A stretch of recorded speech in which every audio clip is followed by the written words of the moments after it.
שלום, שלום, שלום, ברוך הבא, ברוך הנמצא, ברוך הנימול לשמונה, תקופה ארוכה שלא הקלטנו, ובעיקר מתחילים. גמור.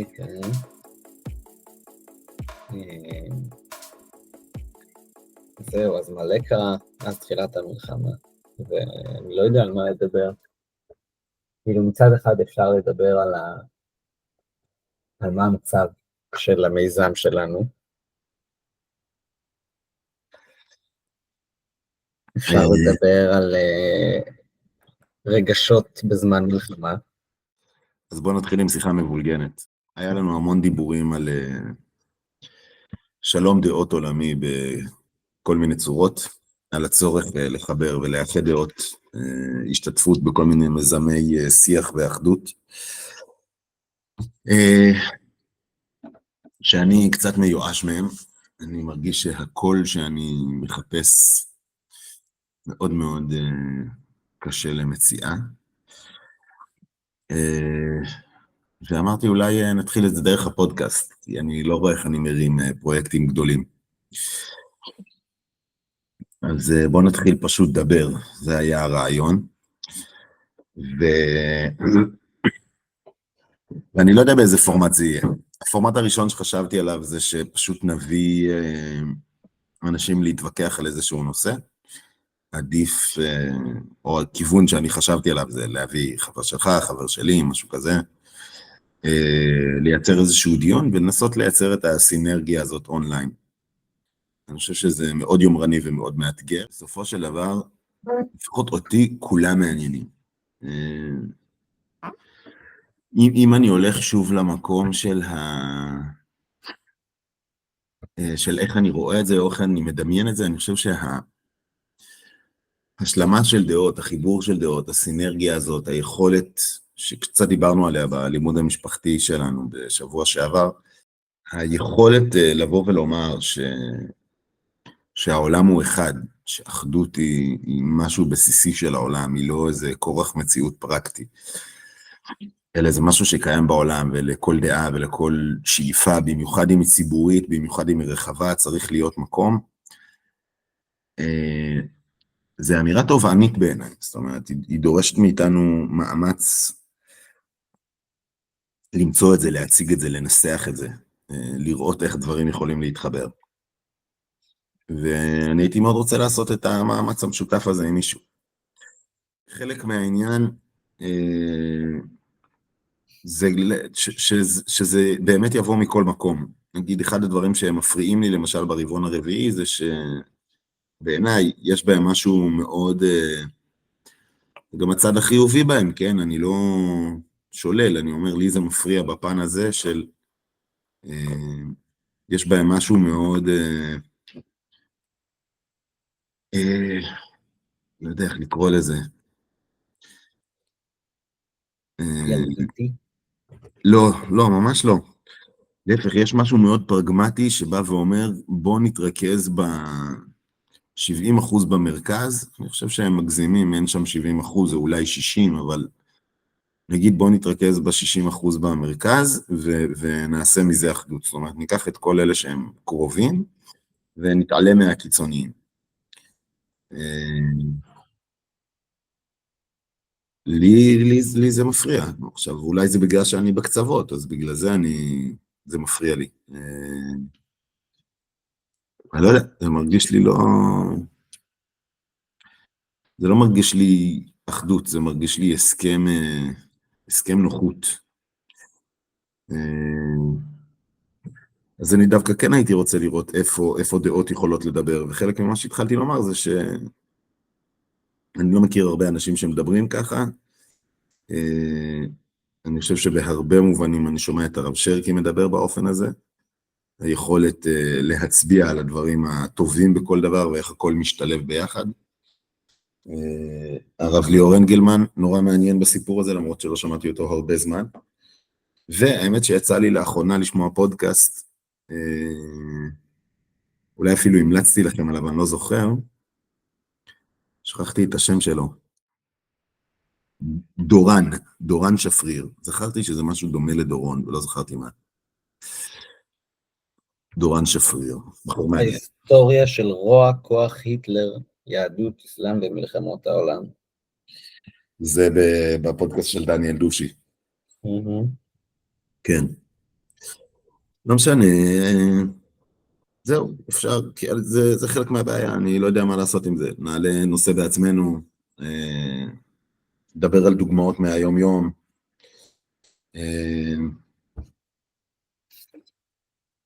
אני כאילו מאוד עוסק במקום הזה של המילה אחדות, אחד, במציאות הזאת של האחדות, משהו להסתדר בראש, כאילו בטירוף סביב הנושא הזה. אוקיי. לא יודע, זה כאילו, נגיד, אני אתן לך דוגמה. היום תוך כדי בתפילה, אני לדעתי כבר 3 חודשים, נזכרתי אלון היה אצלי שבועות, או לא זוכר. בקיצור, נזכרתי שהרב צוקרמן היה בשיעורים שלו שביום רביעי שהיינו הולכים, כן. אז בשלב מסוים סיימו איזה ספר, התלבטו מה להתחיל ללמוד, והתחילו ללמוד עולת ראייה. כן. ואז הרב צוקרמן הסביר, שמה שצריך להתכוון במילות של התפילה, בתפילת 18, אתה אמור לצייר לעצמך בראש את האותיות. ברוך, לצייר, ב' ר' ו' כ' סופית. כן. ואז יצאנו מהשיעור, אני וואי, לא זוכר מה שמו, איזה עוד אחד מהחבר'ה מעטרת כהנים, וכאילו הלכנו להתפלל ערבית בכותל אחרי זה ב-12 ומשהו, וכאילו תפילת 18 לקחה לי איזה 45 דקות, כאילו, אתה משתגע, כאילו, בניסיון לעשות לכל זה. אז נזכרתי בזה עכשיו באיזשהו הקשר, לא זוכר מה, נראה לי הייתי על וויד באיזה תפילה טובה ככה. כל מתחיל מזה. ואז, כאילו מאז אמרתי, תשמע, כשעשיתי את זה קלטתי משהו מטורף, שכאילו, אתה לא אומר את שם השם, אתה אומר אדנות במקום. נכון. כשאתה קורא מהספר, זה כאילו נורא ברור, כאילו אתה קורא אדנות, אתה לא אומר את שם השם. כן. אבל כשאתה מצייר את האותיות תוך כדי שאתה אומר אדנות, אתה אשכרה אומר את שם השם, זה בומס. אז אני כבר 3 חודשים, רק את הברכה הראשונה, אני עושה בצורה הזאת, כבר אני יחסית הרבה יותר מהר, אבל עדיין זה לוקח לי איזה 2 דקות, כאילו, יש אנשים שמסיימים לפעמים את התפילה, כאילו, בזמן שאני בברכה הראשונה, אבל אני מתמיד בזה כבר 3 חודשים כמעט. מאוד מרשים. אז היום, תוך כדי, ישבתי, כשהגעתי לתפילה, יש איזה איש יקר בלוד, שהוא איש פשוט, באמת, מהאנשים הפשוטים, ששמח, שהוא תזזיתי כזה, אתה יודע, לא איזה תלמיד חכם, אבל איש טוב. כן. ותוך כדי אני כאילו, אתה יודע, אני חושב על זה תוך כדי, ואני אומר, אני מתפלל איתו, אני מכיר אותו, אני יודע עם מי אני מתפלל, ואני יודע מי עומד פה לידי, זה האחדות הזאת שאני כל הזמן, אני משווה לזה שאני והוא נצליח לעשות את הביחד הזה, להופיע את האחד הזה שנמצא פה. ואז אמרתי, בוא'נה, מגניב, כאילו, אני באמת, אני יכול להרגיש את האנרגיה של, אני עכשיו את התפילה הזאת לא עושה לבד, אני עושה פה עם עוד מישהו שהוא יקר לי. ואז אמרתי, אבל זה קל. מה עם החזן שאתה בועט עליו, כי הוא פחד. אמרתי, כן, אני עכשיו, גם איתו, באתי להתפלל איתם ביחד, גם איתו אני עכשיו מופיע את האחד הזה. וזו תחושה, אני חושב שזה כאילו המקום של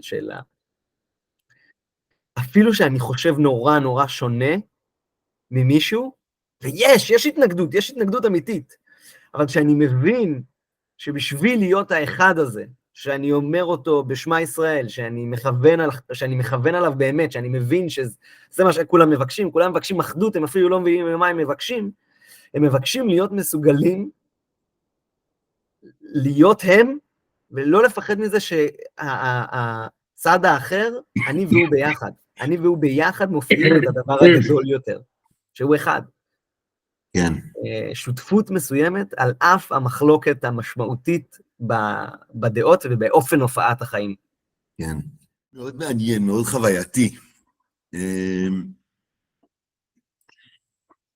אני חושב שבהקשר הזה, זאת אומרת, נראה לי, אתה מתאר פה חוויה שהיא מאוד חיובית של האחדות, ואני חושב שחלק מהעניין עם האחדות, גם שמדברים עליה היום, וגם בכלל שמדברים עליה, היא הרבה באה על דרך השלילה ולא על דרך החיוב. זאת אומרת, זה לא בא ממקום של... גם היום כשמדברים על זה שכוחנו באחדותנו ושביחד ננצח וזה וזה, מה שבעצם אומרים זה שאם נהיה מפורדים, אין סיכוי שנצליח. אתה מבין? זה הולך הפוך. זה לא שרואים את הערך, זה שמפחדים שנגיד איך הקמפיין עכשיו של הרבעון הרביעי, אין ברירה, רק ממשלת אחדות. למה אין ברירה? יש ברירה. יש ברירה, ואנחנו לא רוצים אותה. היה לי שיחה היום לא קלה עם כמה אנשים בעבודה,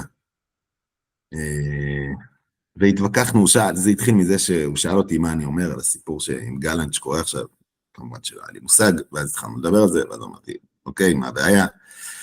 דיבר על כל השחיתות, מה? אני גם לא יודע, אגב. נרקמת איזו עסקה בין נתניהו לגדעון סער, שגדעון סער יבוא להיות שר הביטחון משהו, והוא יפטר את גלנט, ולא יודע מה. באופן כללי. מרתק. וכמובן התגלגלנו מזה לשיחות על פוליטיקה ולא, לא, לא, לא. ואחד הדברים שאני אמרתי לו זה שיש מלא סיפורים ומלא, יש צבע אדום בנתיב העשרה. דווקא יופק באמצע הלילה.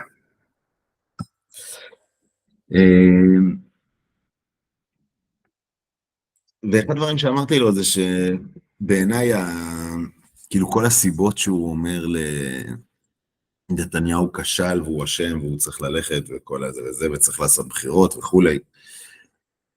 אמרתי לו שאני לא קונה את זה שזה מה שמפריע לו.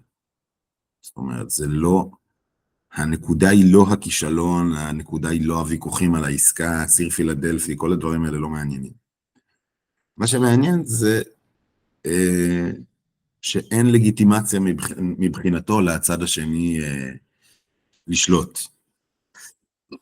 והוא אמר לי, לא נכון, למה אתה אומר שאין לגיטימציה? אמרתי, מה יקרה אם עכשיו יהיו... אמרתי, א', כי אני זוכר, כאילו, מה היה, עוד לפני הרפורמה, למחרת היום שבו היה 64 מנדטים. אני זוכר את הדיבורים של האנשים. וראיתי מה קרה עם הרפורמה. וראיתי מה קרה אחרי זה עם מלחמה. ועכשיו עם העסקה. כאילו, זה ממשבר את עצמו, אתה מבין, אני לא מפגר, אני מבין שזה לא הנקודה. ואז אמרתי לו, אבל אני שואל אותך, אם... נגיד, אתה יודע מה, נתניהו אומר, וואלה, אתם יודעים מה, צריך את הזה של העם, בואו נלך לבחירות, ויהיה בחירות, והימין, לא משנה, הימין, המפלגות שיש עכשיו בקואליציה, מקבלות לא 64, 61 מנדטים. אז מה, אז אתה מוריד את הכובע, והמחאות בקפלן מפסיקות? אז הוא אמר לי, לא, אז יש המון אנשים שירדו מהארץ, משהו כזה. אמרתי לו, זה הדבר שאני מבקע עליו, זה המקום הזה, של א', זה מאוד פוגע בי באופן אישי, אני מרגיש, אין לי מקום, כאילו, יש לי מקום רק באופוזיציה. עד כדי כך אין לי מקום, שאם אני עולה לשלטון בצורה שהיא חוקית, אתה מעדיף להתראה לפעמים. זה כמו להגיד, זה כמו שאתה תגיד, טוב, אם מקבלים אותך לעבודה, אני עוזב. אין לי שום בעיה איתך, אבל אם מקבלים אותך לעבודה, אני הולך. אמרתי, זה מעליב ברמה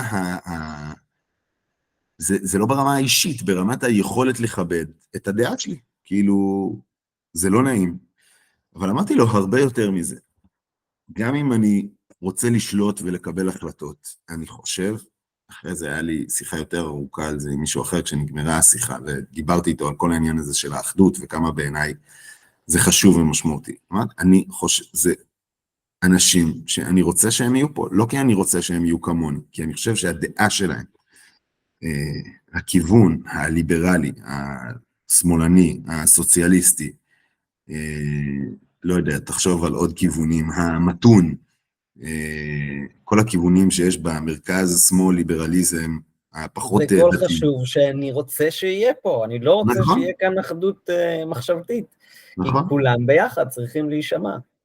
אני מאוד רוצה את הגיוון הזה, ולו הייתי יכול, נגיד, בין השאר דיברו על זה. אני זה אמרתי, מקום, זה בעיניי מקום מאוד מאוד פגוע שהם נמצאים בו, מאיזושהי סיבה. מאיזושהי זה לא, סיבה, הם כאילו, הם נמצאים במקום שהם לא מסוגלים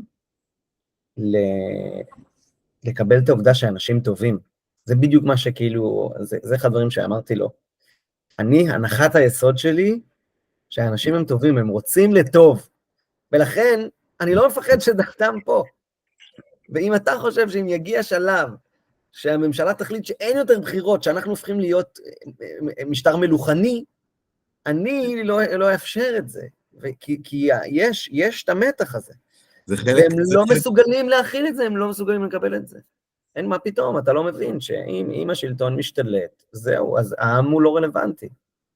אני סומך על טוב האנשים. אני מבין את החשש והפחד של אנשים. אני חושב שבאמת בהרבה דברים אפשר להראות תמונת מראה, כן, בסופו של דבר, כאילו מי הימין שידבר שהוא בחר בדרך הכי אלימה שיכולה להיות כדי לעצור מהלך פוליטי מדיני, כן? ברצח ראש הממשלה. יש בעייתיות, ואני חושב שזה הולך לשני הצדדים, אבל באיזשהו מקום זה לא משנה. ואני חושב שאחד הדברים שזה עוזר לי להבין, זה באמת את המקום הזה של, אני יודע שהוא קצת מגוחך, אבל גם המקום שבו אתה בשלטון, ומפגינים מולך, מול הדעה שלך, כשהופכים אותה, נגיד הוא אמר לי, כשדיברתי איתו על זה שהימין הוא לא לגיטימי, אז מישהו אמר לי שבמשך המון שנים זה היה הפוך, שנתניהו והימין הפכו את השמאל ללא לגיטימי. ואמרתי לו, אפשר כאילו להתחיל לדבר על מי היה קודם וזה פחות משנה לי, אמרתי לו, בתכלס, אתה צודק, אני חושב שהבעיה הזאת קיימת משני הצדדים. יש המון, נתתי לו כל מיני דוגמאות ממשפחה, מחברים וזה. אמרתי, יש המון דוגמאות שאנשים אומרים שאין לזה מקום, כאילו הטרלול של השמאל אין לו מקום. אין לו מקום בכלל בשום צורה שזה אנשים שוגעים שצריכים להבריא. ואני מאוד מאוד קשה לי עם האמירות האלה. כאילו בין להגיד, בין לא להסכים לכל הטרלול הפרוגרסיבי, ללהגיד שהוא רק טרלול, ואין בו שום נקודה של אמת, ושום זעקה על דברים אמיתיים, יש מרחק. ואני הייתי מאוד רוצה לנסות לגשר על המרחק הזה, להזיז בו דברים. צריכה להיות אמירה שיודעת להחזיק את המחלוקת גם עם הדעה הכי קיצונית במרכאות. כן. שמע, אז אני מבין בהקשר הזה אני יכול להבין את הכיוון של הרבעון הרביעי, שאומרים בוא נתרכז קודם במה שיותר קל. אני לא נגד. אבל אני חושב שזה צריך להיות כטקטיקה. ואני חושש שכשאתה מראש, מטרת האחדות שלך היא מאוד פרגמטית, היא לא אידיאולוגית, הסיכוי להפוך אותה אחרי זה לאידיאולוגית הוא מאוד מאוד קטן. אני חושב שבהרבה מובנים, אגב, עכשיו, לא יודע, בכל מיני מובנים, זה קצת מזכיר לי את ההבדלים בין, אני מצטער, זה יישמע מאוד מתנסה, אבל אין לי כוח לנסח את זה עכשיו אחרת. ההבדלים בין עולם הזוגיות החילוני, so called, או המערבי, לעומת עולם הזוגיות הדתי. שאני חושב שבעולם הזוגיות הדתי, בין אם זה לאו דווקא היהודי דרך אגב, יש אידיאל לשמור על היחד. זאת אומרת, הסיבה להיות ביחד היא באה מאיזשהו מקום רעיוני, מאידיאליזם שזה חשוב להיות ביחד. האם אתה עכשיו בקאט של בגן השלום של הרב שלום ארוש, שהכל בשביל לתקן את המציאות החיים שלך, או שאתה בקאט של הקבליסטים, של הרב קוק, שזה מתקן עולם במלכות שדי, או שאתה סתם בחרדים של, לא יודע מה, של פרו ורבו, זה לא ממש משנה. יש משהו אידיאלי, לעומת ההסכם הפרקטי, האיחוד מתוך נוחות שיש כאילו בעולם המערבי. עכשיו אני יודע, אני מציג תמונה מאוד דיכוטומית, אני יודע, אני מתנצל לפני כל המקשיבים, אני מקצר. בכל אופן, אני חושב שהוא, כשאתה חותם על חוזה טרום נישואים, שניכם נכנסים כדי לקבל משהו מהמערכת הזאת, כי יותר משתלם לכם להיות ביחד מאשר לבד, אבל זה משאיר את זה כל הזמן מאוד מאוד מותנה, ואין את תחושת החובה והצורך שלי לגשר על פערים. הסיבה שאני מגשר על פערים היא כדי לא לאבד את כל השאר שיש לי. אבל זה לא שאם יש איזושהי תכונה, שאני חושב במובן מסוים, כמו שהדתיים אומרים, כן?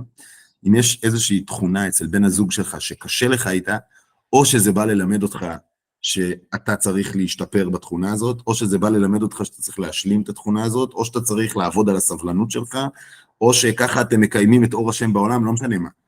יש איזשהו מקום שהוא כאילו מזמין את איפה, למה הקדוש ברוך הוא הביא את הדבר הזה? זאת אומרת, ההתייחסות לשוני היא התייחסות שממש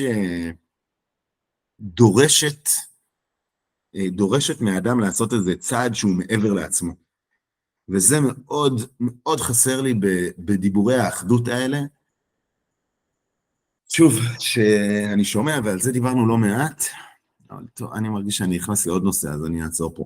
אהבתי את הרעיון הזה, שזה כמו בזוגיות.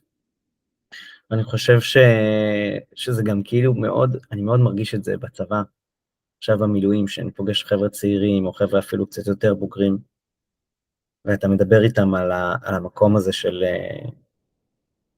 להתחתן עם אישה אחת, ואחריות, וסבלנות לתהליך. הם לא מבינים על מה אתה מדבר, כאילו. כן. זה היום באמת משפט מאוד מאוד רווח, לא מתחתנים רק פעם אחת, כאילו אתה מראש יוצא בהגדרה ברורה של ברור לגמרי.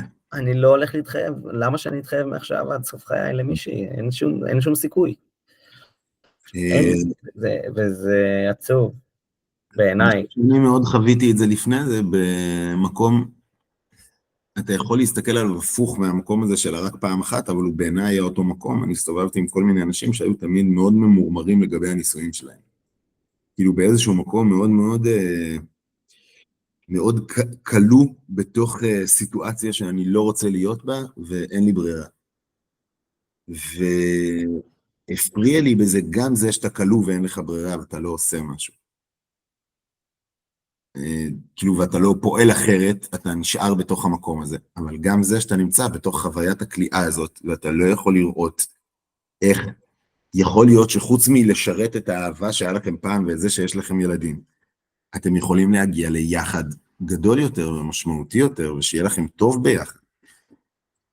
אז זה בא מבחינתי, כן? זה בא לידי ביטוי בצורה של אפשר ללכת לטיפול, אפשר לשמוח ביחד, אפשר להיות זה, אבל אני חושב, משיחות שלי, כן, עם אנשים, ההסתכלות הזאת מראש, חלק מהסיבה שלדעתיים אולי יותר קל להתחתן בגיל צעיר, ועם פחות פגישות, ועם זה, חוץ מזה שאי אפשר לעשות סקס בלי להתחתן, מעניין את הסבתא. סתם, אני סתם אומר, לא באמת מעניין את הסבתא, אבל חוץ מזה, יש איזה מקום שיודע להסתכל על הזוגיות כאתגר. כאתגר שיש רווח בפני עצמו, בצידו. ואני מרגיש שבמקום הזה של האחדות, מפספסים אותו, בכל מקום, כן? זה נורא בעיניי. נגיד אחד הדברים ששמעת אותי רב עליהם כמה פעמים, אני משער, שכשמתחילים לדבר על הבעיה של האחדות בפוליטיקה, אני ישר מחבר את זה לבעיה של אחדות בכלל. ואני אומר לאנשים, אתה לא יכול לדבר על בעיה של כיתוב בפוליטיקה, כשכולנו יודעים שכשלך יהיה ויכוח, משהו שהיה אצלנו פה למשל, ויכוח בשכונה על איפה ישימו את הבית כנסת, אתה נכנס למריבות ומכות כמו שיש בכנסת. כאילו, למה שזה יהיה אחרת? עם היכולת האנושית שלנו כחברה, כיצורים חברתיים, כקהילה, לנהל מחלוקת ציבורית ולהגיע לאיזושהי הפריה הדדית, יכולת לעבוד ביחד, סיבולת, פשרה, ותרנות, כל מיני דברים כאלה. אם אתה לא מסוגל לעשות את זה מול השכן שלך, אני חושב שכשדיברתי איתך על זה, אמרתי את זה ברמת האישה והאחים שלך, כן? כל מיני אנשים שהם בברוגז עם המשפחה, עם ההורים שלהם. אם אתה לא יכול לעשות את זה עם האנשים שקרובים אליך, עם השכנים שקרובים אליך, עם הקהילה שקרובה אליך, עם איזו מחלוקת שיש בתוך העיר, עם היכולת להחליט על ראש עיר או משהו כזה, למה שזה יקרה ברמה המדינית שהיא מורכבת פי 100? כאילו, זה פשוט לא סביר. ונגיד, הקימו אצלנו ביישוב איזו קבוצת אחדות, וממש כתבתי את זה בהתחלה, של חיפשו איך ללכת להיפגש עם יישובים וקיבוצים חילוניים וכל מיני כאלה. ואמרתי להם, חבר'ה, כאילו, עד שאתם הולכים להפגיש את טלמון עם יישובים אחרים, בואו נדבר על בעיות האחדות שיש לנו כאן. בואו נראה מה עושים איתם.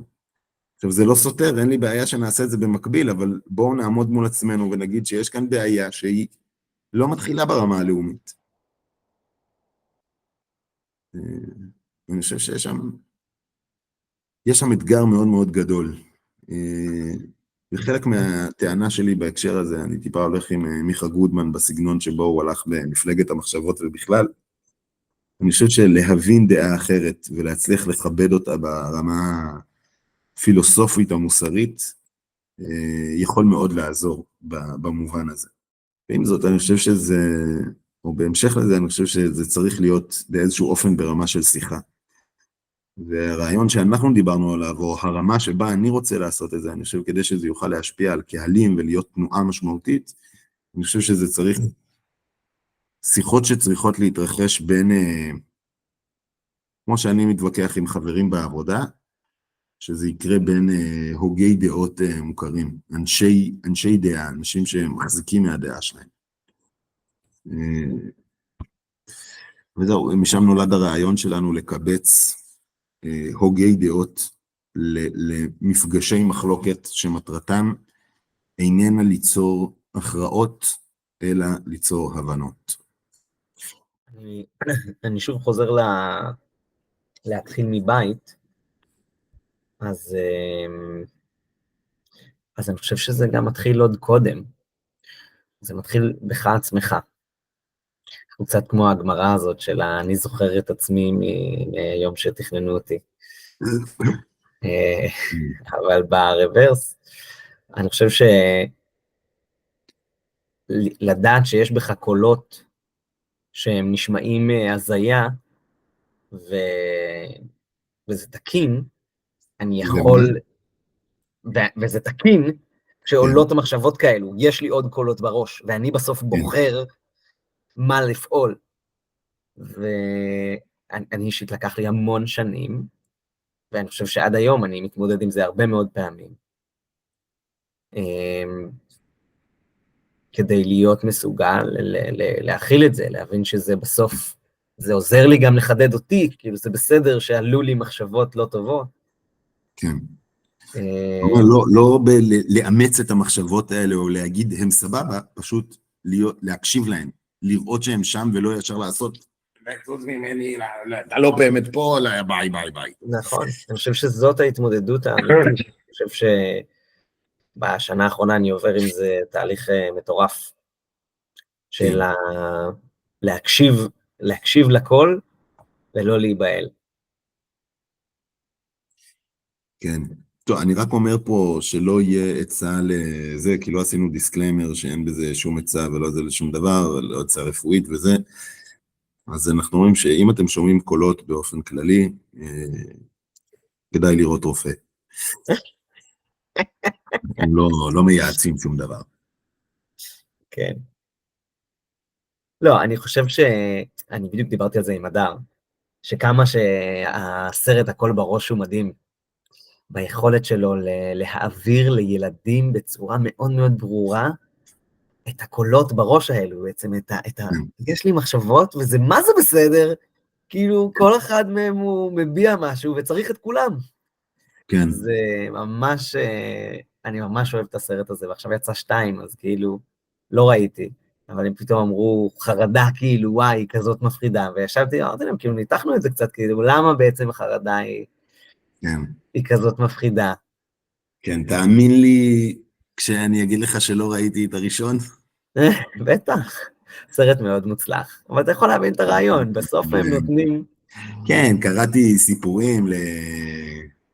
סיפורים לאלה וזה, כאילו, אני מכיר כבר את כל העלילה, אבל את הסרט לא ראיתי. כן, בכל מקרה, אז כן, אז... אני מאוד מסכים איתך, אני חושב שזה מאוד קשור, זאת אומרת, התחלנו מלדבר על הרמה הלאומית, ואני העברתי את זה לרמה הזוגית באיזשהו מובן, זאת אומרת, המקום הזה של להבין שיש דברים שהם שונים ממני, ואני מוכן לקבל אותם, אני מוכן לקבל את זה שאני חסר, ושאני לא מושלם. ואתה לוקח את זה עוד צעד אחד קדימה, ואומר עוד יותר פנימה, כאילו מהזוגיות, אפילו בין אדם לעצמו, יש את המקום הזה של ההדחקה, של להגיד, המקומות האלה הם לא אני לא רוצה אותם, אני לא מקשיב להם, הם לא קיימים, ההתכחשות הזאת. ואני חושב שחלק מהעניין, זה מביא אותי לחשוב על זה תוך כדי, שאני חושב שחלק מההתנהגות, ההתנגדות, והדחייה היותר אורתודוקסית ויותר שמרנית של זה, זה שלהגיד בזוגיות, אני לא מושלם ויש משהו שבת הזוג שלי משלימה אותי, גם אם היא לא בדיוק מה שנראית לי בהכרח לפי התורה וההלכה, כשזה בא למקום שבו אני מתווכח עם מישהו שהוא לא התורה וההלכה, ואני צריך כאילו לקבל את זה של יש דברים אמיתיים שהם מחוץ לחוג הדת שלי, זה משהו שהוא הרבה יותר מאתגר. אני חושב שהרב קוק עונה על זה מאוד יפה במאמר הזה שקראנו, כן? שלמדנו, של מלחמת הדעות והאמונות. אני חושב שהוא מתייחס לזה שם מאוד יפה, כן? שהוא מדבר על זה של, אמנם הכל כלול בתורה בפנימיות, אבל בפועל יש הרבה דברים שכביכול התורה יכולה לספוג מבחוץ, ולהיות עשירה יותר בזכות זה שהיא סופגת תנועות מבחוץ. לא כאלה שהלכו נגד התורה, אלא כאלה שהתמזגו בתוכה. אבל יש שם אתגר. זו שאלה טובה. האם באמת אנחנו יכולים, זה לרומם, ממש לרומם את האנשים, את הדור, את היכולת האישית. כאילו, אני נגיד, לאחרונה מוצא הרבה מאוד פעמים שאני אומר לרעות, כאילו, איזה מטורף כמה אנחנו שונים. כאילו, איך את אותה חוויה שאני ואת חווים, אין דמיון, כשאנחנו מדברים על זה, זה כאילו עולם אחר ברמת איך היא חוותה את זה, איך אני חוויתי את זה, ואני אומר לה, וזה כאילו, זה מדהים, כי אני לומד, אני באמת לומד, אני מרגיש כשאנחנו משתפים אחד את השני בחוויה הזאת. כן. אז אני כאילו, אני אומר, וואלה, מגניב, את החוויה הזאת אפשר לחוות גם ככה. כן. והיא משתגעת לזה, כאילו, היא כאילו אומרת, מה? מה משגע אותה שמה? כאילו, המרחק הזה של כאילו, איך אתה בכלל חווית את זה ככה, ומה בדיוק הרווח בזה שאנחנו כל כך שונים. תשמע, הרבה פעמים זה מאוד מרגיז ומאוד מאיים, אני לא פוסל את זה. אבל באמת בהרבה מובנים, אני גם מדבר על זה לא מעט, אנחנו סתם, אנחנו צוחקים על זה שהיום שהתחתנו, אנחנו לא מסכימים על שום דבר. אבל הרבה פעמים כשיש לנו כל מיני ויכוחים כאלה, שאני תמיד זה ואת תמיד זה, כל מיני כאלה. ואני אומר, בסופו של דבר, אני מאוד שמח על זה, זאת אומרת, יש מלא מקומות שאני יודע להגיד, אני חלש בדבר הזה. כאילו, נכון, אני גם מאוד ביקורתי כלפיו, אני אומר, צריך להיות הרבה יותר נעים, הרבה יותר רך, ומצד שני, יש לי משהו בראש שאומר, לא, צריך להיות הרבה יותר קשוח והרבה יותר החלטי, ווואי, הכי טוב אם היה אפשר לעשות את שניהם ביחד, ואז אני צד אחד, ואשתי תופסת את הצד השני, ויש את שני הצדדים ביחד, וזה מקסים. להגיד לך שזה מדהים שיש לי את האייצ'ינג של כל החוכמה, אני לא יודע, אבל בכל אופן, סוג השיח הזה שיודע להציג, אני קורא לזה מורכבות, זאת אומרת, יודע להציג שני כיוונים, יודע להראות איך דעות יכולות להתמזג, איך הן לא בהכרח סותרות, איך הן משתלבות, איך לנושא אחד יש כמה צדדים, איך זה לא כזה פשוט ולא כזה חדגוני ולא שחור ולבן. משהו שיכול לחבר קצת את האור מהימין למרכז אל השמאל, עם כל עשרות הגוונים שיש בדרך, בלי להפוך לחושך באמצע. אני מאוד מבסוט מהדימוי המאפן שיצרתי, עכשיו תוך כדי. זהו, אני מאוד מאוד קשה, זאת אומרת, אם יש משהו שקשה לי בתקופה הזאת, מאיים עליי באיזושהי צורה, הייתי אומר, זה החשש שלי מחוסר היכולת שלנו כחברה, כעם, כאנושות, לייצר את הסבלנות הזאת ולהכיל את המורכבות הזאת. וזה לא איזה, כאילו זה חשש, זה משהו שאני אומר, באמת איך זה יכול לקרות, זה כל כך מורכב וזה כל כך מסובך, אבל מצד שני אני באמת רואה כל כך הרבה סימנים שהדבר הזה קורה בכל כך הרבה רמות, גם ברמות מודעות יותר, בתנועות אחדות, בתנועות בסגנון הרבעון הרביעי, בשיחות והרצאות של אנשים וכולי, גם המון התנגדות לזה דרך אגב, כן? אבל גם ברמה פשוטה מול אנשים, כאילו היום נגיד, סתם במסגרת זה שהתווכחתי במשרד, יש את אלה שלא מסוגלים, שנמאס להם כבר לא יכולים לשמוע אותי, יש את אלה שמתמגנטים לזה גם ומתערבים, יש כל מיני. וכאילו נורא הציק לי שיש מישהו שהוא כזה, שהוא לא בוויכוחים, כאילו הוא לא, עזובתי, אני לא... וזה ממש הציק לי, אמרתי, איך נוכל להסתדר אם, אתה יודע, אם לא נדבר על דברים, חייבים לדבר על דברים. אז לקחתי את זה עם עצמי בשקט רגע, ואז חשבתי לעצמי שזה אחד האנשים שאתה הכי מסתדר איתו, בלי שאתה צריך לדבר. כאילו, יש גם את הכיוון הזה בעולם, שדווקא המקום הזה שבורח מריבות ובורח מהמחלוקות, גם הוא באיזשהו מקום תורם לאחדות הזאת. גם של היחד. כן. הוא גם תורג לפילוג ולפיצול, כן? זאת אומרת, החוסר הקשבה אין בו רק צדדים טובים, כי שוב, כי הכל דואלי ואני לוקח את זה מכל הכיוונים. אבל אני באמת חושב שבהקשר הזה, לי זה מרגיש זמן קסום, פשוט הקדוש ברוך הוא מביא אותנו לנקודה של, חבר'ה, אתם חייבים להסתדר, אין אופציה אחרת. אתם חייבים ללמוד להסתדר, ולא בשביל שלא תהיה פצצת אטום, פשוט כי זה השלב הבא של האבולוציה. עכשיו אני שואל אותך, למה אתה מרגיש כל כך צורך להיות חלק מהתהליך הזה? אני לא יודע. תראה, בוא נתחיל בזה דיברנו על זה כבר, כן? זה בוער בי שנים, זה מציק לי. זאת אומרת, החוסר יכולת להשלים דברים, מציק לי ונראה לי לא סביר ולא הגיוני. עכשיו, אבל האם זה יושב אצלי על חרדה, או על פומו, או על חוסר יכולת להחליט, על הצורך להיות גם וגם, אני לא יודע איפה זה יושב פסיכולוגית. חלק מהדברים שאני מנסה לברר עם הפסיכולוגית החדשה שלי, שאם היינו עושים שיחה על רגשות, אז היינו מדברים על זה. אבל בחרנו לעשות שיחה אחרת. אז אני לא יודע להגיד. אני יודע להגיד שזה שנים מציק לי. זאת אומרת, הנדנד הזה של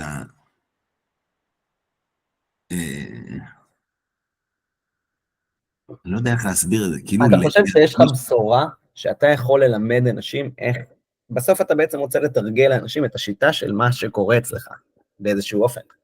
אתה אומר, אני נמצא באיזושהי סיטואציה, אני מרגיש איך זה לחוות את המציאות המורכבת הזאת, ואני חושב שאני יודע גם ללמד אחרים איך לעשות את זה. ואם אני אלמד אחרים איך לעשות את זה, אתם לא מבינים איזה טוב יהיה פה. תשמע, הפתעה, זה לא חד משמעי.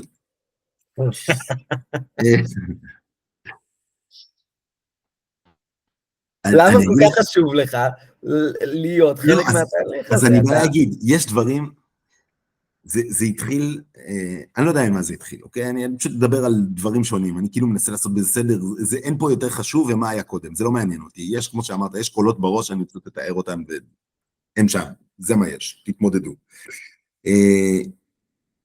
יש כל אחד שהוא מאוד מאוד אגואיסטי, זאת אומרת, הוא בא באמת מחוסר היכולת שלי להכיל את זה. אני לא רוצה לבחור או זה או זה. לא מסתדר לי בהיגיון שיש רק את זה ולא את זה. לא מסתדר לי שזה יותר נכון מזה. אין לי איך להכריע ביניהם. 1001 דברים. פשוט קשה לי עם הפיצול הזה. אני לא יכול להתמודד עם הפיצול הזה. אני זקוק לרחבות ולמורכבות הזאת של לראות איך דברים מתחברים, ואיך הם יכולים להיות ביחד. ומהמקום הכי אגואיסטי בעולם, שאני פשוט רוצה יותר מזה, ואני לא רוצה לעבוד קשה ולהסתובב ב3-4 אתרי חדשות כדי להבין סיפור אחד של 5 דקות, אני, סתם מהמקום האישי, האגואיסטי, זה כל אחד, מקום אחד. אוקיי. מקום אחר הוא שייך אצלי לאידיאל במובן של רדיפת האמת. זאת אומרת, במובן שלי זה מרגיש לא נכון. זה כמו סיפור מוכר שהיה אצלנו פה בבית, אולי גם עלה בפודקאסט מתישהו. היינו חדשים, גרנו באיזה דירה, היינו חדשים שם, והיה לנו שכנים שהתיידדנו איתם מאוד, ובאיזשהו שלב, באחת השבתות הראשונות של ההתיידדות הזאת, נכנסה הילדה של השכנים, בוכה וזה, מה קרה? הבן שלנו הרביץ לה, משה איתן הרביץ לי, טוב, וואי, זה נורא והיום, מה קרה, למה הוא הרביץ לך? אני הרבצתי לו קודם, הוא החזיר לי, אבל אסור להחזיר. זה הסיפור. עכשיו,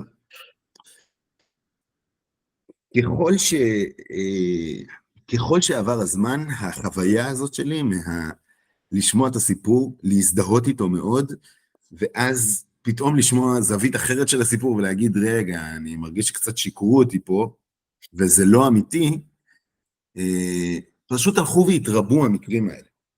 בכל דבר שבעולם. כאילו באמונה, ברעיונות, בסיפורים, בחברים, ברכילות, לא יודע מה, בכל דבר. בחדשות, שאני חושב שהפעמים הראשונות שהיה לי את זה, זה כשכתבו על משהו שאני מבין בו, ופתאום קלטתי כמה הוא לא קשור למציאות. לא משנה, כשסתם התבררו דברים לאורך זמן, כל מיני אישית.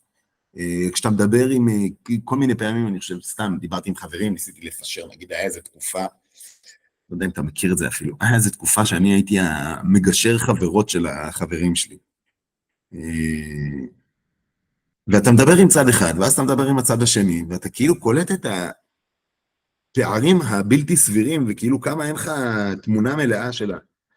לא משנה, אני חופר, מה שאני מנסה לומר בתכלס, זה זה מרגיש לי בהרבה מאוד מובנים, או חוויה שלי מהמציאות, שהאמת מורכבת יותר ממה שאפשר לראות אותה בצד אחד. זה לא אמיתי, זה לא העולם, זה לא המציאות. המציאות היא השילוב של קפיטליזם עם סוציאליזם. זה לא יכול להיות רק זה. הקומוניזם בא לתקן איזושהי מצוקה מאוד קשה שהייתה. איזושהי שאיפה אנושית מאוד משמעותית שיש, לשוויון, לצדק, לראות בין בני אדם שלא אפשרית כשיש מעמדות, הרבה דברים. וההסתכלות על זה מזווית מאוד חלקית, מאוד מסוימת, זה כאילו, זה לא נכון. זה הקול השני, הקול של האמת והצדק.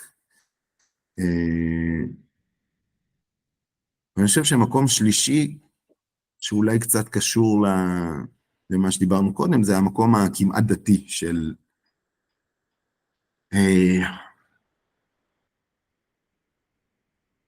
אם אני מניח רגע בצד מקודם את המקום האגואיסטי ואומר אין אמת, זה בכלל לא הנקודה.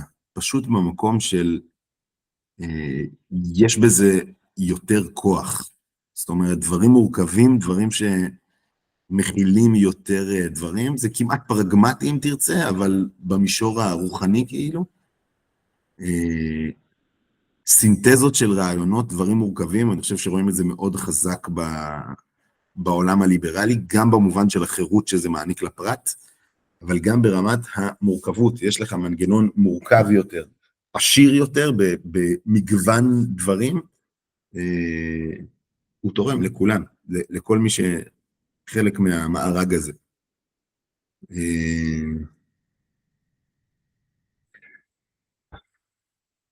אז אתה אומר, יש לך 3 צדדים, אחד יחסית פרגמטי, שהוא אומר, אני פשוט רואה רווח, מזה שיש ריבוי דעות ושיש סינתזות רעיונות.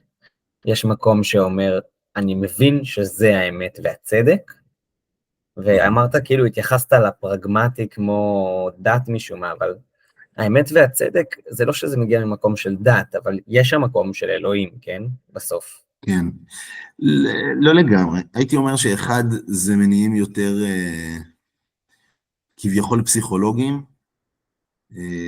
השני זה מקום יותר פילוסופי, והשלישי זה מקום יותר אמוני או רוחני, שהוא כאילו מתרגם למישור הפרגמטי, אבל הוא במובן הזה של יש עושר רוחני שבא לידי ביטוי גם ברמה המעשית גדול יותר.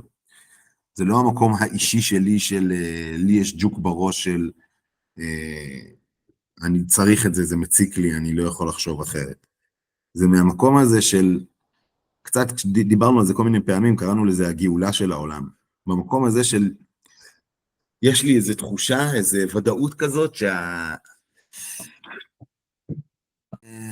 אין לי דברים מאוד טובים, זה אמונה ופילוסופיה דתית רוחנית, כן. בהרבה מובנים זאת הבשורה של היהדות לעולם, זאת הבשורה הגדולה שאני שמעתי דרך האנשים שלמדתי מהם על הרב קוק בכלל, אבל לאו דווקא מהם, פשוט מאוד מודגש ממנו, המקום הזה של לאחד את הכל. זהו, אני לא יודע מה... אני כאילו, אבל מה אני בעצם מנסה לשאול? מה אתה אני מנסה כאילו לשאול? אומר, בתפיסה שלי עכשיו קצת את האלוקות, ואת המקום שלי בתוך העולם, אז אני כאילו אומר, כשבן אדם מבין טוב את עצמו, כן? שזה בסוף מה שאתה מבקש, כמו שאמרתי, אם אתה לוקח את זה קודם לרמתך האישית, של להיות מסוגל להכיל את כל הדעות האלו, כן. ברח לי קו המחשבה. זה מדהים, זה שמדברים, כאילו זה ברור לשנינו שאנחנו בתוך השיחה ויודעים על מה אנחנו מדברים, כן? זה מאוד ברור. אבל אנחנו לא יודעים לשחזר 10 שניות אחורה מה אמרנו. כמה? המוח שלי לא, עסוק מדי בלתכנן קדימה. לא, אנחנו כזאת מכונה מקולקלת, מלאה בהונאה עצמית וטעויות, ואתה כאילו... ואתה ממש מסתמך על ההונאה העצמית והטעויות כן, האלה. אני חושב שזה בהרבה דברים חלק כאילו זה חלק מהעניין שלי, אני היום כשהתווכחתי עם מישהו ממש בלט ובאיזשהו שלב, אמרתי לו, אתה מבין שאני מתווכח, אני לא מתווכח איתך על זה שאני צודק, אני מתווכח איתך על זה שאתה טועה, זה בכלל, אין לי פה איזושהי אמירה, אני פשוט לא מוכן לקבל את זה שדברים הם כל כך מטומטמים. כאילו זה לא שיש לי מידע אחר, זה פשוט שאני לא מוכן להסתמך על הכלום מידע הזה. זה שראיתי פנס מאיר בקצה הרחוב, ולכן רק שם אני יכול לראות דברים, לא אומר שזה מה שיש ברחוב. זה המקום היחיד שאני רואה, אני פשוט צריך להיות מודע לזה, אבל שזה המקום היחיד שהדליקו לך את הפנס, זה לא המציאות. כאילו, בסדר, יכול להיות שברמה התיאורטית הכל נראה אותו דבר, אבל זה לא סביר. אמר לי חבר שלומד גם מורה נבוכים לרמב"ם. אמר לי, תשמע, אתה יודע למה קשה לי עם הספר הזה? כי אני רוצה שמלאכים יהיו שדים עם כנפיים. אני רוצה להשאיר את החלומות המטאפיזיים האלו, של איך נראים הדמויות וזה. אני לא רוצה שיהפכו את זה המלאך הוא איזה כוח פנימי אצלי בתוך הנפש. כן, אני חושב שזה חלק מהקסם של פנטזיה, כן? של מדע בדיוני, זה שיש קיום לדברים האלה. והכורח כאילו להתבגר ולוותר על זה, לוותר על ארץ לעולם לא, ועל הדברים הקסומים שהיא מביאה, הוא קשה. אחד הדברים אני אומר לרעות לאחרונה, של כאילו כמה אין שלב שאתה כאילו אומר, פאק, התבגרתי. אני פתאום מתמודד עם מורכבות. פשוט עובר ממורכבות אחת למורכבות אחרת, ואז אתה כזה... פתאום אתה מסתכל מסביב.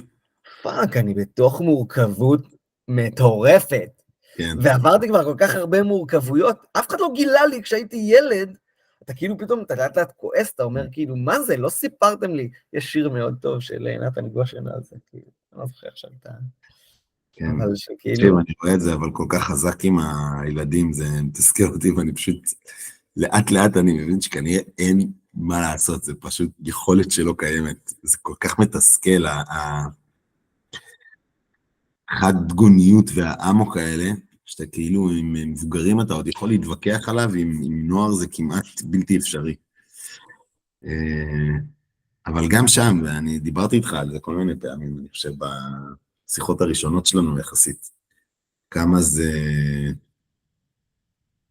כמעט מלחיץ אותי, כן? אני כאילו מפחד להעביר אליהם את המורכבות הזאת, אני אומר, בוא, איזה דברים טובים היא הביאה לי לחיים. שאלה טובה. כן. הנה, אתה רואה, בא הזמן הקשוח הזה כדי ללמד אותי שהמורכבות המתוסבכת שלי עדיפה בהרבה על הפנאטיות המתוסבכת של כל השאר. מה, אתה מרגיש שאתה מתמודד טוב יותר? עכשיו לגמרי, עם הסיטואציה? ברור. אבל ברור. אולי מצד אחד, אבל תגיד, כי פשוט טוב, כי אתה בשלטון, כי עושים את מה שאתה רוצה. לא, אז... אני לא מדבר איתך על מעכשיו, אני מדבר איתך מזמן, מהקורונה, איך קוראים לו, בנט לקח את הזה, אני לא נלחצתי מזה כמו אנשים אחרים. הסתכלתי על זה בוא, מה קרה? כאילו, לנשום. כן, אבל ברוב שאר הזמן אתה מרגיש תחת, כאילו, אז כל אחד יש לו את ה... יש, תשמע, אין מה לעשות. אמרתי, גם הבחור הזה שהתווכחתי איתו, אמרתי לו, שנינו מסכימים שנתניהו צריך ללכת. אני פשוט חושב שהוא צריך ללכת כי הוא לא ניצי מספיק, ואתה חושב שהוא צריך ללכת כי הוא ניצי מדי. זאת הסיבה שאני לא באמת אחליף אותו, כי אין לי מישהו אחר. הוא אמר לי, מה זה משנה אם אין לך מישהו אחר? הוא היה לו בסדר. אמרתי, נכון, אבל זה תמיד משנה מי יבוא להחליף אותו, וכרגע אין לי.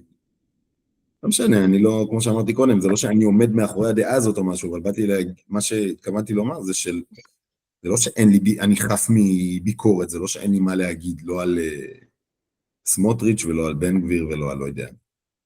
בסדר, יש לי, לא בהכרח הכל נעשה כמו שאני מדמיין. הייתי בקורס רחפנים שהייתי מטעם צה"ל שבוע שעבר, אז היה שיעור של חבלן, נתתי את זה לרב שץ אצלנו.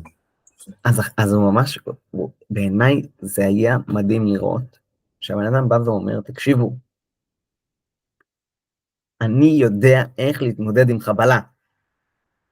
אני לא בא בביקורת על צה"ל, אבל אני כאזרח, שיודע איך להתמודד עם חבלה, ורואה איך צה"ל מתמודד עם החבלה, אני מרגיש מחויבות ללכת וללמד את האנשים.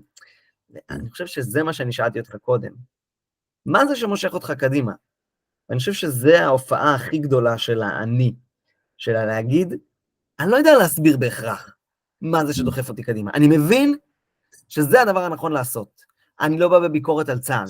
אני רוצה שאנשים ילמדו מה נכון לעשות. כי אני מבין בזה. באמת אין לי כל כך ביקורת על אנשים, זה כמו שאמרתי, זה פשוט חסר לי הדבר הזה. אני רוצה עוד מהדבר הזה, ואני לא... חלק מהמקום שבו אמרת, מה דוחף אותי קדימה? שום דבר לא דוחף אותי קדימה, אני לא זז, חילזון עוקף אותי בסיבוב כשהוא בזה החיצוני. יצא לך אודי כגן משהו.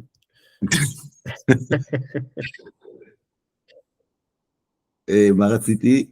אמרתי, אני באמת לא זז, וחלק מהמקום הזה הוא שזה באמת מרגיש לי מאוד אישי שלי, וזה לא רק שזה מרגיש לי מאוד אישי שלי, זה מרגיש לי התסביך המאוד אישי שלי. אני לא רואה איזה צורך ללכת ולהפיץ אותו. ומצד שני, אני רואה כל מיני התמודדויות של אנשים, עם כל מיני סיבוכים, עם כל מיני דברים, שאני אומר, שזה מרגיש לי כאילו הלהט המטורף הזה, או המתח של האנשים, נגיד, סיפור שהתחלתי קודם, אני לא זוכר אם סיימתי, שאנשים דיברו על לעזוב את הארץ, שאמרתי שזה מפריע לי ברמה האישית, זה שאנשים מגיעים לרמת מתח כזאת, שאומרים, וואלה, אני הולך לעזוב את הארץ. אני מבין שבאופן תיאורטי, יכול להגיע מצב שאני ארגיש שאני צריך לעזוב את הארץ. זה לא שזה נשמע לי אנשים הזויים שלא, אני יכול לראות את זה קורה, ואני לא נמצא במתח הזה. אני יכול לכבד דעות אחרות. זאת אומרת, חייתי עם החוויה של, אחרי שפינו את גוש קטיף, עם החוויה של יכול להיות שיום אחד יפנו את יהודה ושומרון. חייתי עם החוויה הזאת לא מעט שנים. ועם לעכל את זה, שזה משהו שעשוי לקרות, ושאני צריך להתמודד איתו, ועם ההשלכות שלו, הרוחניות, הרגשיות והתיאולוגיות, והלא יודע מה. אה, זה יצר אצלי כאילו איזשהו, אני זוכר שדיברתי על זה עם חבר אחר שהוא דתל"ש הרבה, לא זוכר, הרבה בשנים בעקבות האחרונות. הגירוש. אה? הרבה בעקבות הגירוש. לא, כאילו בשנים האחרונות אמרנו כאילו היה לנו איזה דיבור כזה של אנחנו אנחנו כאילו היינו ביינישים וכאילו קצת התפכחנו מזה, כאילו כבר עברנו את המקום הזה של להתפכח ולהבין את זה שהעולם לא בהכרח ילך כמו שאתה רוצה. וזה מאוד מאוד מרגיש שהמשבר של השמאל מרכז, קרא לו איך שאתה רוצה, בשלוש, ארבע, חמש שנים האחרונות, הוא בדיוק זה. הוא כאילו, הוא בין אישים, אתה יודע, שהגיעו למעגל העבודה אחרי הצבא, או לפעמים גם בצבא, בגיל 24-5, וכאילו חטפו את הכאפה של החיים, ובעצם הבינו שלא הכל הרב קוק. וכאילו הם קולטים שלא הכל ליברליזם, והם לא מסוגלים להקל את זה. דימוי מעניין. וואי, דיברנו על זה מלא, שזה כל כך דומה, זה כל כך, זה, פשוט יש בזה את אותה פנאטיות, את אותו שחור לבן, אותו צבע אחד, זה כל כך מרגיש את אותו חוסר אמון שמישהו יכול לחשוב אחרת, לא יודע, איזה כף על הפנים כזאת. אני חושב שבאיזשהו מקום, וזה שוב, זה קשור לדימוי הזה של הנישואים מקודם, שאנחנו המשכנו הלאה, וחלק מהעניין, גם דיברתי איתו על זה היום, ואמרתי לו חלק מהעניין, זה שאנשים מאיימים, והוא אמר לי, כשהם רק מאיימים, זה היה לא נורא, זאת אומרת, אנשים מדברים על זה כבר 15 שנים, הוא אמר. זה שאנשים בפועל התחילו לעזוב, זה החלק המעליב. כאילו בוא, גם אנחנו חטפנו כפות. ציבוריות קשות מאוד. זה... אתה יודע, זה סתם, זה כמו, אתה יודע, יש לך אבל כל מריבות. פעם שאני אומר את זה, וזו שאלה, זה שוב חוזר לזוגיות. האם עכשיו זה שאני אבוא ויגיד, אבל גם אני, האם אני מועיל לדיון, או פשוט אני כאילו אומר, תשמע, אני לא יכול עם הפגיעה הזאת. כן, אני לא מנסה להועיל לדיון בהקשר הזה, אני באיזשהו מובן משתף בחוויה, כן? אני אומר, בחוויה שלי, זה כאילו אנחנו במריבות בתוך המשפחה, והפעם הראשונה שבה עושים משהו כמו שאני רוצה, אשתי, הבת זוג שלי, אומרת שהיא עוזבת את הבית, אני לא מוכנה לזה. כאילו אם עושים את זה, היא יוצאת מהבית. ובוא, כאילו, מה ביקשתי? שאנחנו עושים יום כיף לפי איך שאני החלטתי עם זה. וכאילו במיליון דברים אחרים אני מתקפל, ושוברת את הכלים. עכשיו, נגיד, בסדר, זו שאלה של איך אתה מצייר את זה. אם אתה מצייר את זה בתור, מה, רק החטפתי לך שתי כפות, ואת אומרת שאת עוזבת את הבית. רק דקרתי אותך בסכין פעם אחת, לא הייתי אלים 20 שנה, וזה. אפשר לצייר את זה בדרך אחרת, כן? של גם אם לא היית אלים 20 שנה, אלימות פעם אחת מספיק, לא צריך יותר מזה. וזו שאלה מאיזה צד אתה לוקח את זה, אבל מהצד שלי, כן? שבו אני לא מרגיש שהייתי אלים, אני לא מרגיש שדקרתי אף אחד. אני סתם העזתי להביע את דעתי ולהגיד שאני בוחר לאן נוסעים את הטיול המשפחתי הבא. כאילו, ועל זה מפרקים את החבילה, זה מעליב. גם מעליב ברמה של אין לי מקום, גם מעליב ברמה של מה המשמעות שלי בקשר שכל כך קל לעזוב אותי. אתה יודע, זה סתם פוגע, קשה, חוויה קשה. יש משהו בי ובך,